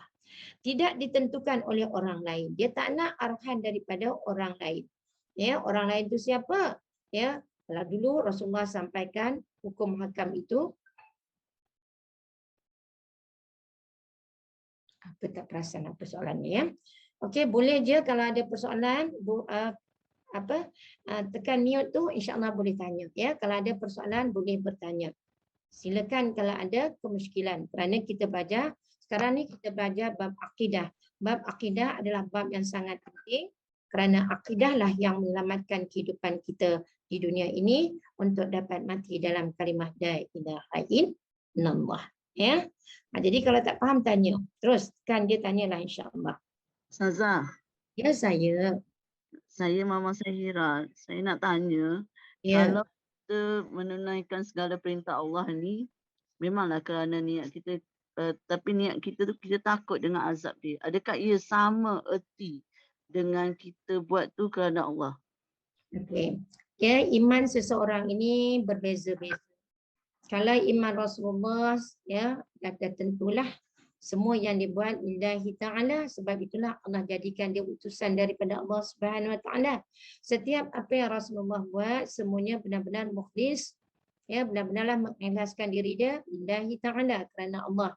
Ya, dan kita tahu Rasulullah memang adalah manusia yang pertama, hamba Allah yang pertama yang akan menduduki syurga Allah. Begitu juga dengan para sahabat. Mereka buat bukan kerana takutkan azab Allah Subhanahu Wa Taala. Mereka buat bukan kerana mereka nak mengharapkan syurga Allah. Maka mereka buat setiap sesuatu benar-benar kerana mencari keredaan Allah Subhanahu Wa Taala. Itu adalah peringkat iman yang sangat tinggi di sisi Allah. Dia bukan mengharapkan apa-apa, cuma mencari satu saja. Apa yang dia buat semuanya semata-mata mencari keredaan Allah Subhanahu Wa Taala. Ibtigha amrdatillah. Dia buat kerana mencari keredaan Allah. Dia bukan dia buat kerana nak cari syurga Allah, bukan dia kerana takut azab neraka Allah. Dia buat sebenar-benar kerana Allah dan dia tahu Allah sangat adil. Dia tahu Allah akan memberi sesuatu seperti mana yang dia lakukan, kerana apa yang dilakukan itu adalah perintah daripada Allah Subhanahu Wa Taala. Jadi kalau ditanya, kita buat tadi kerana takut azab Allah ke kerana nak cari rahmat Allah? Mula-mula kita buat kerana takut. Akhirnya kalau sudah kita biasa buat, insya-Allah kita buat bukan kerana takut, tetapi kita buat kerana mencari redha dan rahmat Allah Subhanahu Wa Taala. Dia berbeza. Ya, dia berbeza. Mula-mula memang kita buat kerana takut dengan azab Allah Subhanahu Wa Taala. Akhirnya kalau kita terus buat kerana Allah, mengikhlaskan semuanya kerana Allah, insya-Allah Allah akan naikkan peringkat tahap keimanan hamba-Nya itu. Dia buat tak rasa apa-apa, melainkan dia buat satu saja tujuannya, ya, mencari keredaan Allah Subhanahu Wa Taala. Kita wajib mencari keredaan Allah untuk mendapat rahmat-Nya. Okey, alhamdulillah. Ada lagi nak tanya? Tak ada. Tak ada. Terima kasih. Sama-sama. Kalau tak ada, kita teruskan, ya. Seterusnya, dia kata apa? Mana dia tadi? Kerana kehendaknya bebas. Jadi dengan sebab itulah dia nak dapat kebebasan di dunia. Tanpa dia ingat kebebasan di dunia itu akan menyebabkan dia akan menerima siksaan daripada Allah Subhanahu Wa Taala. Kemudian dikatakan, apatah lagi kalau orang lain itu hamba-hambanya dan makhluknya sendiri. Ya, jadi dia nak bebas dalam berkata-kata, dia dah nak bebas dalam memberi arahan sesama manusia. Dia senang nak cakap apa dengan orang-orang bawahan dia, kalau contoh bos-bos macam itulah, ya, tapi Allah tak suruh macam tu. Ya, Allah suruh kita dengan siapa pun kita mesti ada sifat kasih sayang, dan setiap daripada kita tidak ada kebebasan. Kebebasan kita bila? Kebebasan mutlak kita apabila kita berada di dalam syurga Allah Subhanahu Wa Taala. Selagi mana kita berada di atas dunia, ingat kita tidak ada kebebasan mutlak. Kita tidak boleh suka-suka hati. Suka selalu kita cakap apa? Suka akulah nak cakap mulut aku sendiri. Suka akulah nak buat diri aku sendiri. Itu adalah percakapan orang yang bercakap tidak mengikut iman. Kita sebagai hamba Allah, kita bercakap sandarkan kepada Al-Quran. Setiap perbuatan kita sandarkan kepada Rasulullah. Setiap niat kita jadikan niat lillahi ta'ala. Maka tidak ada kebebasan di atas dunia ini. Bila kita nak bebas, setelah kita berada di dalam syurga, sudah tidak ada lagi sekatan daripada Allah Subhanahu Wa Taala. Selagi mana kamu berada di atas dunia ini, kamu tidak akan menjadi hamba yang bebas, kerana kamu adalah hamba yang diciptakan Allah. Bila kamu diciptakan Allah, kamu wajib ikut perintah Allah Subhanahu Wa Taala. Kamu tidak boleh berleluasa di atas dunia ini, kerana dunia ini bukan milik kita, bukan milik kamu. Dunia ini milik Allah Subhanahu Wa Taala, dan kamu tidak boleh dengan sewenang-wenangnya mengarahkan di antara sesama insan, kerana mereka juga punya hati dan perasaan. Seterusnya,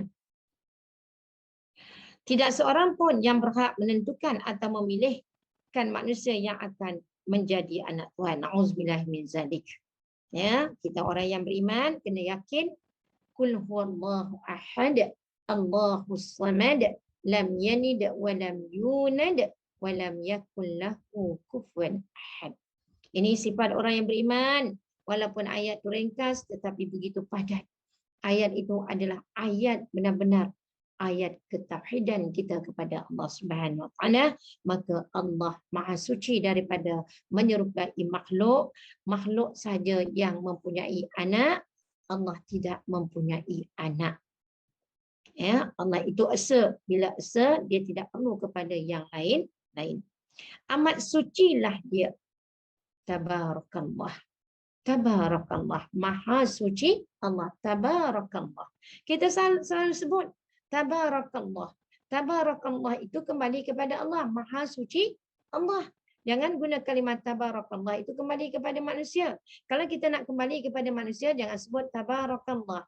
Kita sebut barakallah. Ya, kalau kita nak memuji manusia, ya, kalau kita nak sebut keberkatan daripada Allah kepada hamba Allah, kita sebut barakallahu fik.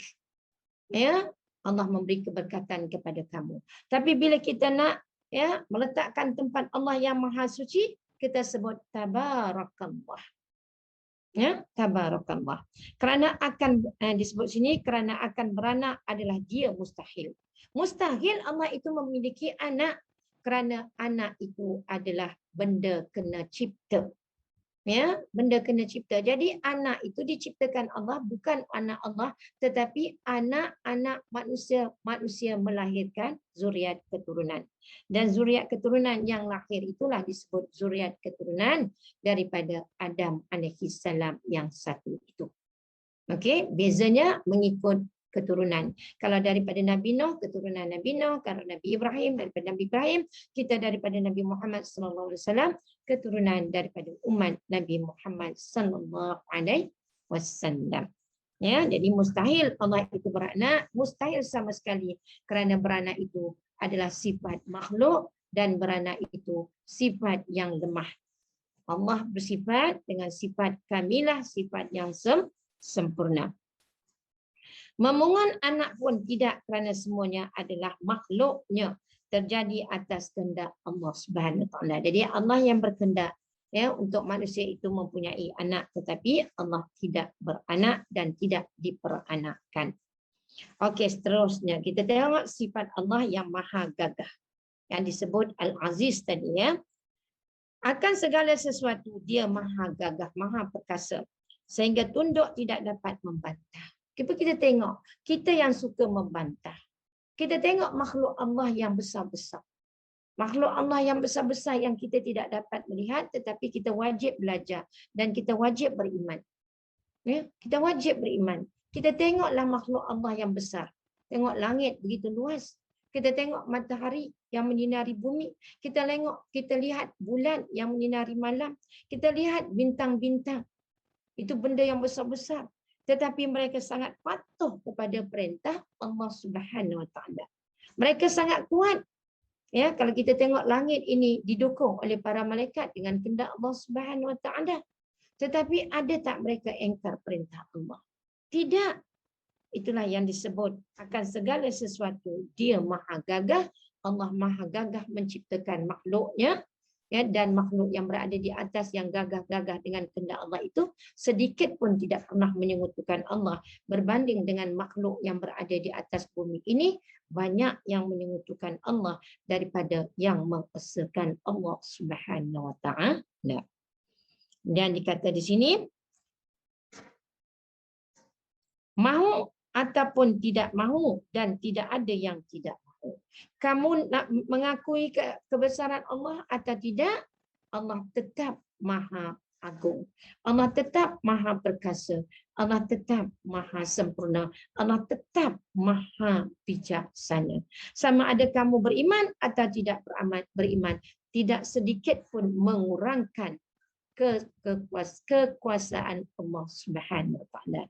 Kalau kamu beriman kepada Allah, kamulah yang menjadi hamba Allah yang mulia. Tetapi jika kamu kufur kepada Allah, kamulah yang mendapat siksaan daripada Allah Subhanahu Wa Taala.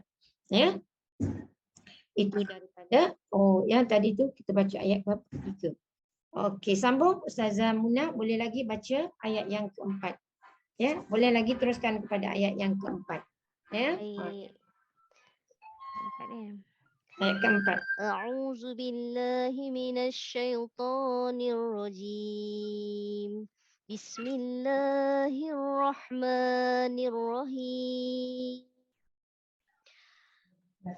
Lau aradallahu an yattakhidha waladan lastafa mimma yakhluqu ma yasha. Subhanahu huwallahul wahidul qahhar. Yang bermaksud, kalaulah Allah hendak mempunyai anak, tentulah ia memilih mana-mana yang dikehendakinya dari makhluk-makhluk yang diciptakannya. Maha sucilah ia dari menghendaki yang demikian. Dialah Allah yang Maha Esa, lagi yang mengatasi kekuasaannya segala-galanya. Allahu Akbar, Allahu Akbar. Ya, tengok Allah kata, Allah gunakan kalimah lau. Ya, dan kalimah lau ini tidak digalakkan kepada makhluk Allah Subhanahu Wa Taala. Ya, sekiranya itu jangan digunakan. Ya, untuk manusia, ya jangan guna kalimah sekiranya. Ya, sekiranya dia tak pergi tadi, dia tidak aksiden. Semuanya berlaku dengan kehendak Allah Subhanahu Wa Taala. Ya, kalau dia tak pergi ke, dia pergi ke, kalau Allah dah menulis, tertulis di Lauh Mahfuz, maka dia akan terjadi di atas bumi Allah ini. Yang maha berkehendak itu siapa? Yang kita kena faham. Setiap sesuatu itu yang berkehendak, yang menghendaki adalah sifat iradah bagi Allah Subhanahu Wa Taala. Ya, kita belajar sifat 20 ada sifat iradah. Maknanya iradah Allah yang maha menghendaki. Ya, maka di sini arada itu adalah fi'il madhi, wazan af'ala. Fa'ilnya siapa? Fa'ilnya Allah.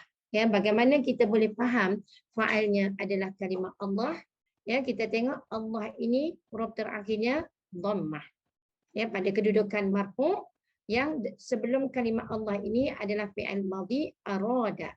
Arada ini wazan 4 huruf, ya, wazan af'ala. Kita tengok ada hamzah ini menggunakan wazan penambahan 1 huruf iaitu di awal kalimah, ya. Jadi kalimah hamzah ini adalah wazan af'ala. Ya, sepatutnya ra ni sukun tetapi ra ini tidak sukun kerana kalau ra ni sukun, alif ini sukun, dia tak boleh dibaca dan akhirnya akan dibaca ar. Ya, ar. Tapi dia bukan nak bunyi ar, dia kena baca aro. Ya, dah. Jadi ini wazan 4 huruf. Apa maksud arada? Arada artinya menghendaki. Ya, siapa yang menghendaki tiap-tiap sesuatu? Allah. Jadi Allah ini jadi fa'ilnya. Jadi sekiranya Allah menghendaki. Itu kalau Allah menghendaki. Ya, jadi kalau Allah menghendaki semuanya itu adalah kebaikan kepada makhluk Allah itu sendiri. Jadi setiap sesuatu yang kalau Allah berkehendak dia adalah kebaikan untuk makhluknya. Kalau Allah tidak berkehendak, ya tidak akan terjadi sesuatu itu. Okey, kita tengok ada kalimah an, ya. Kemudian kita tengok ini fi'il mudhari yang asalnya yattakhizu. Ya, yattakhizu ini menggunakan wazan ifta'ala. Ifta'ala ittakhadha. Fi'il mudhari'nya yattakhizu. Maka kita tengok zal di sini berbaris atas. Kenapa dia bertukar daripada marfu pada mansub? Pertukaran ini kerana ada kalimah an. Ya, kalimah an ini yang mengubah fi'il mudhari' daripada yattakhizu menjadi yattakhaza. Apakah yang dimaksudkan dengan yattakhaza di sini? Yattakhaza dengan memberi maksud menjadikan. Ya, menjadikan. Sekiranya Allah menghendaki untuk dia memiliki anak. Walada artinya anak ataupun waladan seorang anak.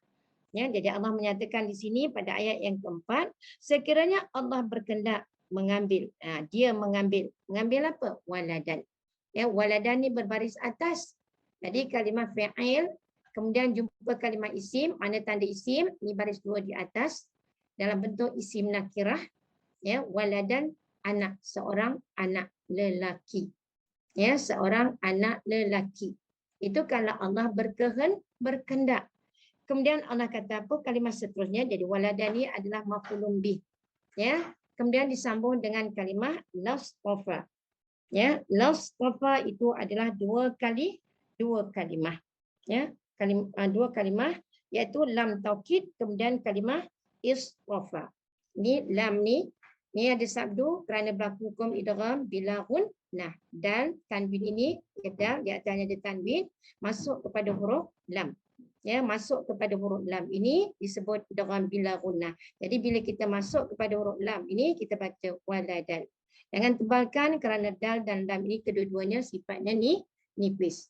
Waladas, waladal, ya, kemudian ini masuk kepada huruf sukunkan shad. Waladal. Kemudian ni kalau kita nak baca, kita baca macam mana? Bila kita wasalkan, kita baca bunyinya. Ya, yang kita nak baca betul-betul jaga huruf shad itu. Kerana huruf shad itu adalah huruf yang tebal. Waladal lastafa. Masukkan lam ni kepada huruf shad. Lastafa.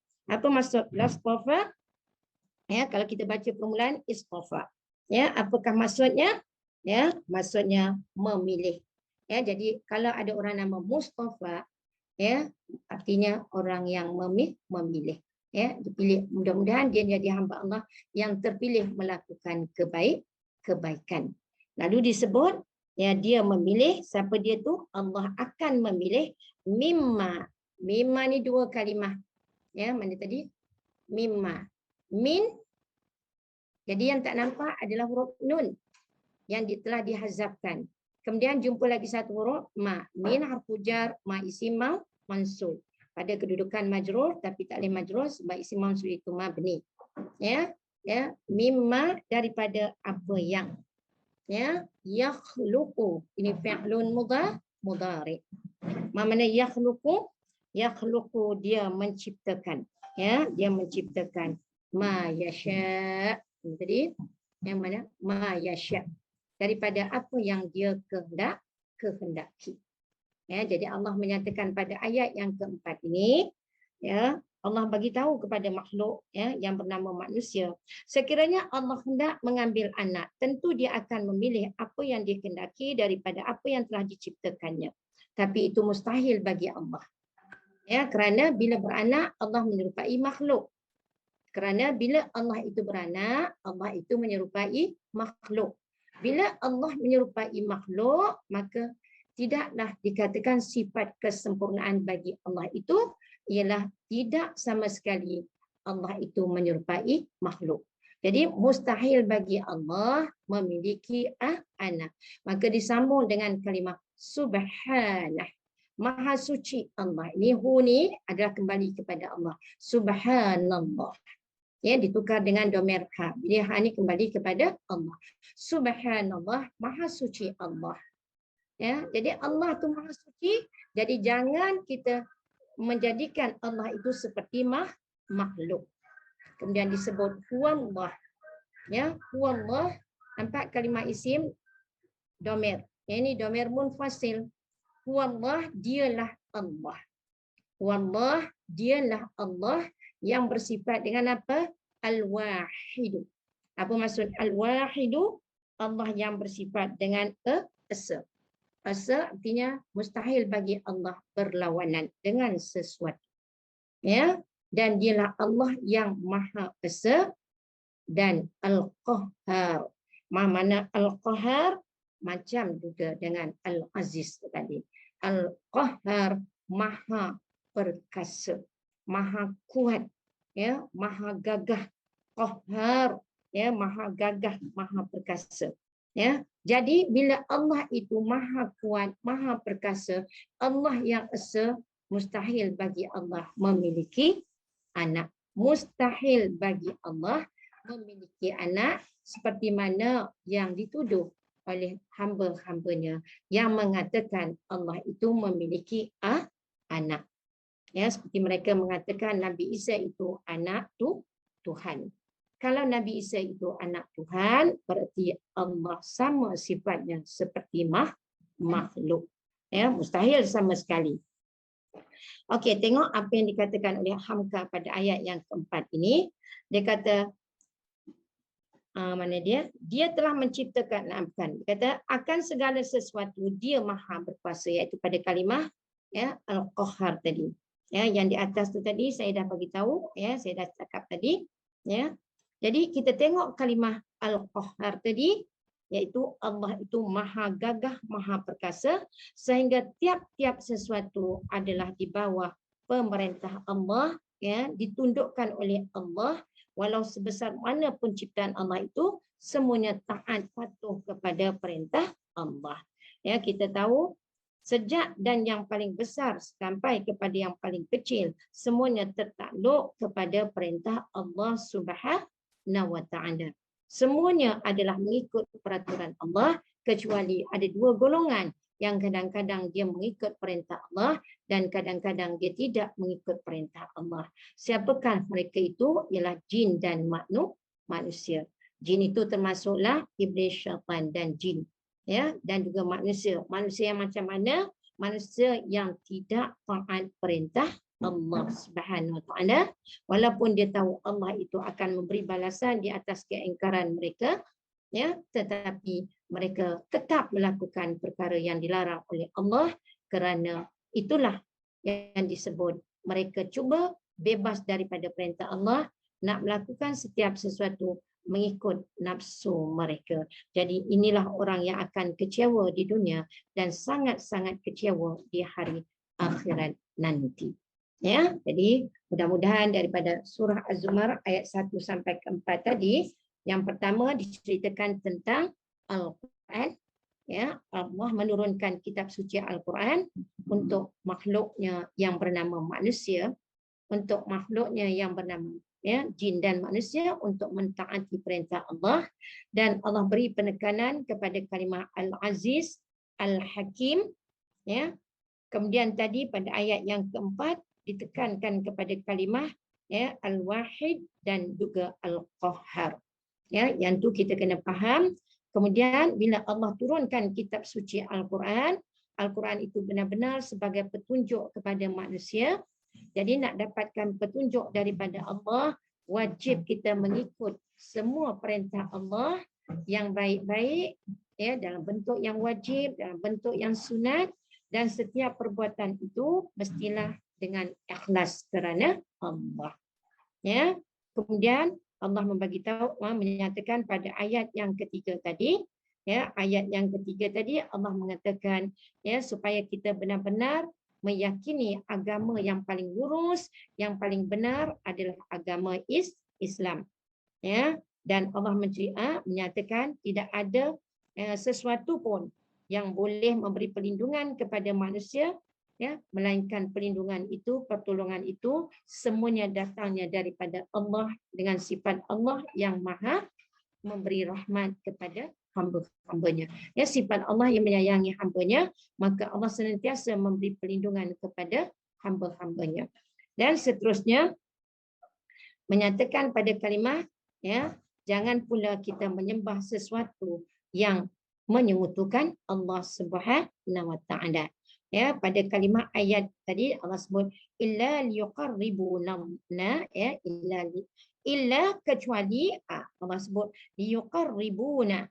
Ya, apa maksudnya? Setiap kita hendaklah mendekatkan diri kita kepada siapa? Ilallah.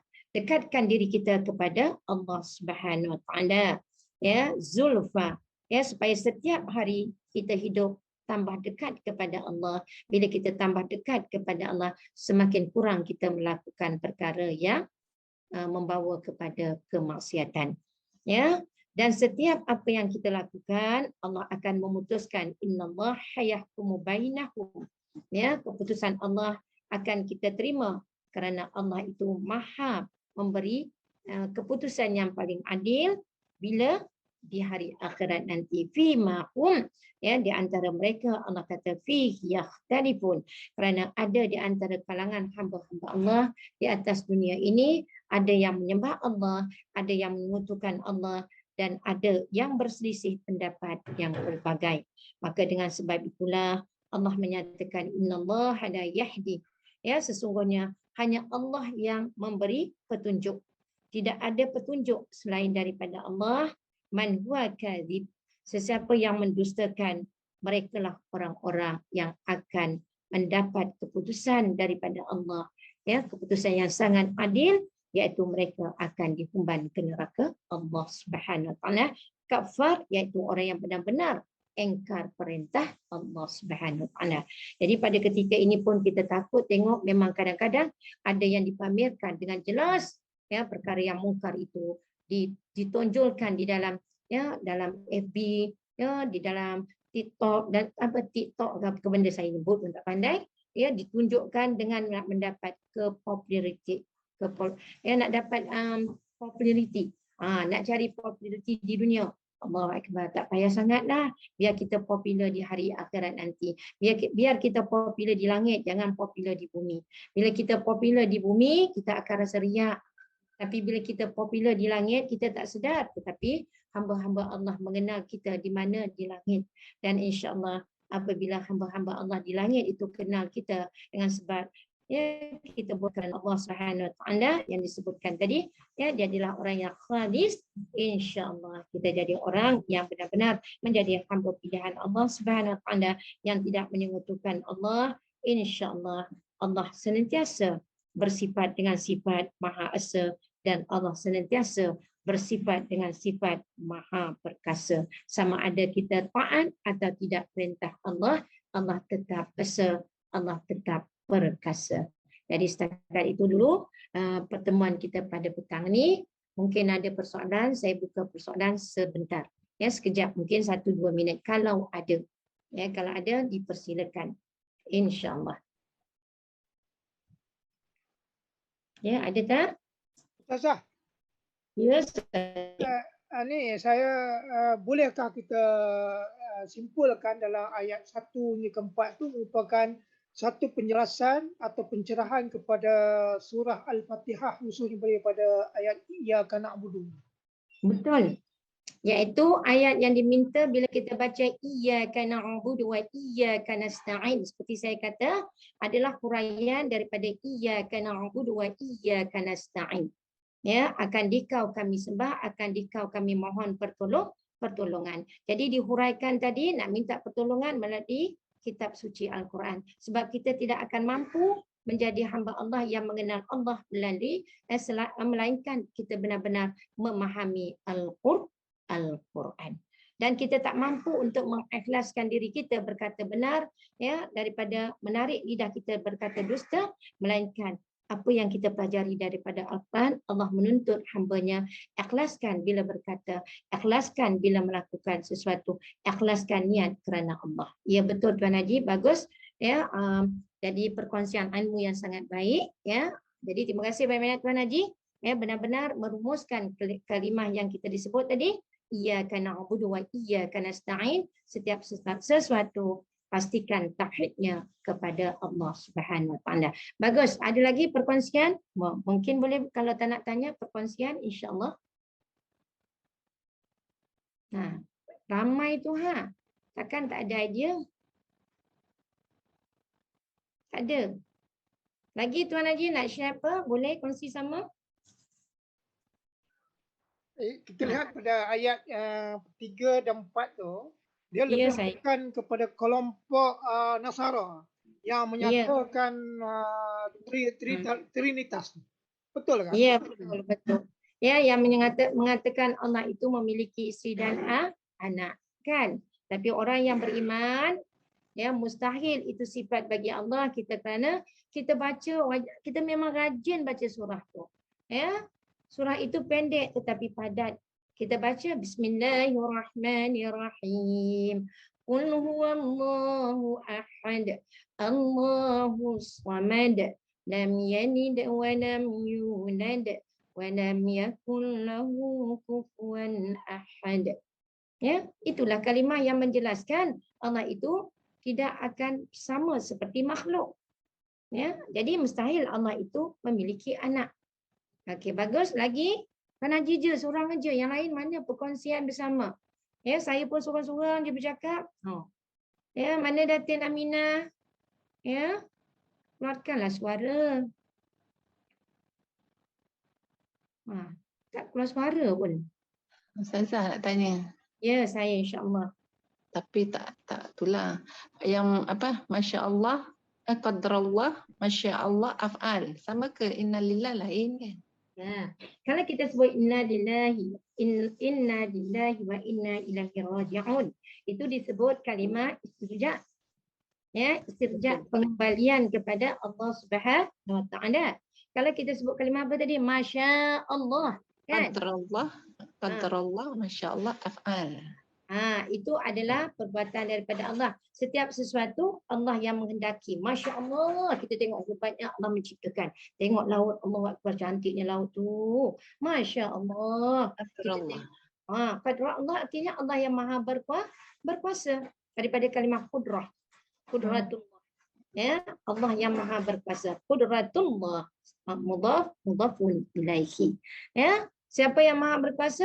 Qudratullah, Allah yang maha berkuasa. Kekuasaan itu disandarkan bukan kepada makhluk, tetapi disandarkan kepada Allah yang bersifat dengan qudrah. Ya. Oh, Alhamdulillah. bila kagum lah ya, bila kagum lah tu. Ya, Bila kagum. bila kita nak sebut Masya Allah, bila kita melihat sesuatu ciptaan Allah yang maha sempurna. Tak ada sesuatu yang Allah cipta tidak sempurna. Walau kita melihat anak yang dilahirkan, kita nampak dari segi zahirnya, anak itu tidak sempurna. Tetapi maha suci Allah yang menjadikan kelahiran itu pada anak itu cukup sempurna di sisi Allah Subhanahu Wa Taala. Masya Allah. Ya, Masya Allah. Ya, kalau kita tengok orang tak ada tangan, ya, orang tak ada kaki, mampu melakukan ibadah kepada Allah dengan begitu baik, lebih daripada kita. Kita Allah bagi kaki, Allah bagi tangan, segalanya sempurna, tak ada cacat sikit pun. Jarinya ada 10, ya, kakinya ada 2, matanya alhamdulillah. Tapi tak sampai ke rumah Allah, tak buka pun Al-Quran. Nampak Allah turunkan Al-Quran ini, ya, untuk turun ke bumi ini untuk siapa? Kan untuk kita, ya. Tapi cuba kita tengok, ada tak setiap hari manusia buka Al-Quran? Semua ke manusia buka Al-Quran walaupun dia seorang Islam. Masya Allah. Ya, Masya Allah. Kita tengok orang yang Allahu Akbar, yang hatinya dekat dengan Al-Quran, tengok dia Allahu Akbar. Sekali tengok dengan Al-Quran, 2 kali tengok Al-Quran, sentiasa tengok dia dengan Al-Quran. Duduk kat mana pun dengan Al-Quran, aja Allahu Akbar. Ya, tunggu makanan sampai pun dia dengan Al-Quran. Tengok dia pegang handphone, ingatkan dia buka apa handphone tu. Kalau kita buka handphone, tengok tak apa-apa benda, tapi tak tengok maksiat dah. Ya, kita tengok yang baik-baik. Ya, tetapi tengok orang yang dekat dengan Allah, kedai kopi tunggu makanan pun dia buka Al-Quran. Dia tengok Al-Quran, Allahu Akbar. Ya, ini orang yang dah dapat rahmat daripada Allah Subhanahu Wa Taala, dan kita mengharapkan kita pun dapat rahmat seperti itu, insya-Allah. Okey, jadi saya terpaksa berhenti sebab suami nak pergi masjid dan saya nak ikut ke Masjidil Haram. No, bukan Masjidil Haram, Masjid Al-Ubudiyah, insya-Allah. Ya. Okey, mudah-mudahan perkongsian daripada Tuan Haji Abdul Rahman dan daripada Datin Aminah tadi menambahkan lagi kesimpulan yang terbaik untuk kita daripada surah Az-Zumar. Jadi alhamdulillah hari ini kita dah sampai ayat 1 dan ayat keempat. Jadi ayat 1 sampai 4 dah berada dalam iman kita. Ingat, yang pertama Allah turunkan Al-Quran. Yang kedua tadi Allah suruh kita benar-benar faham Al-Quran itu untuk apa? Memurnikan hati kita. Ya. Yang ketiga tadi jangan kita menyekutukan Allah, jangan duk kata Allah itu memiliki anak, kan? Jadi yang keempat tadi, Allah itu bersifat dengan sifat maha perkasa. Allah jangan disekutukan, Allah bersifat dengan Al-Wahid. Ya. Okey, jadi insya-Allah ada rezeki kita jumpa lagi. Ya, saya tutup majlis ini dengan sama-sama jom kita baca tasbih kafarah. Subhanakallahumma bihamdika asyhadu an la ilaha illa anta astaghfiruka wa atubu ilaik. Bismillahirrahmanirrahim. والعصر إن الإنسان لفي خسر إلا الذين آمنوا وعملوا الصالحات وتواصوا بالحق وتواصوا بالصبر. اللهم فقهنا في الدين آمين والحمد لله. آمين. Terima kasih Ustazah Muna. Sama-sama. Ustaz Mustami.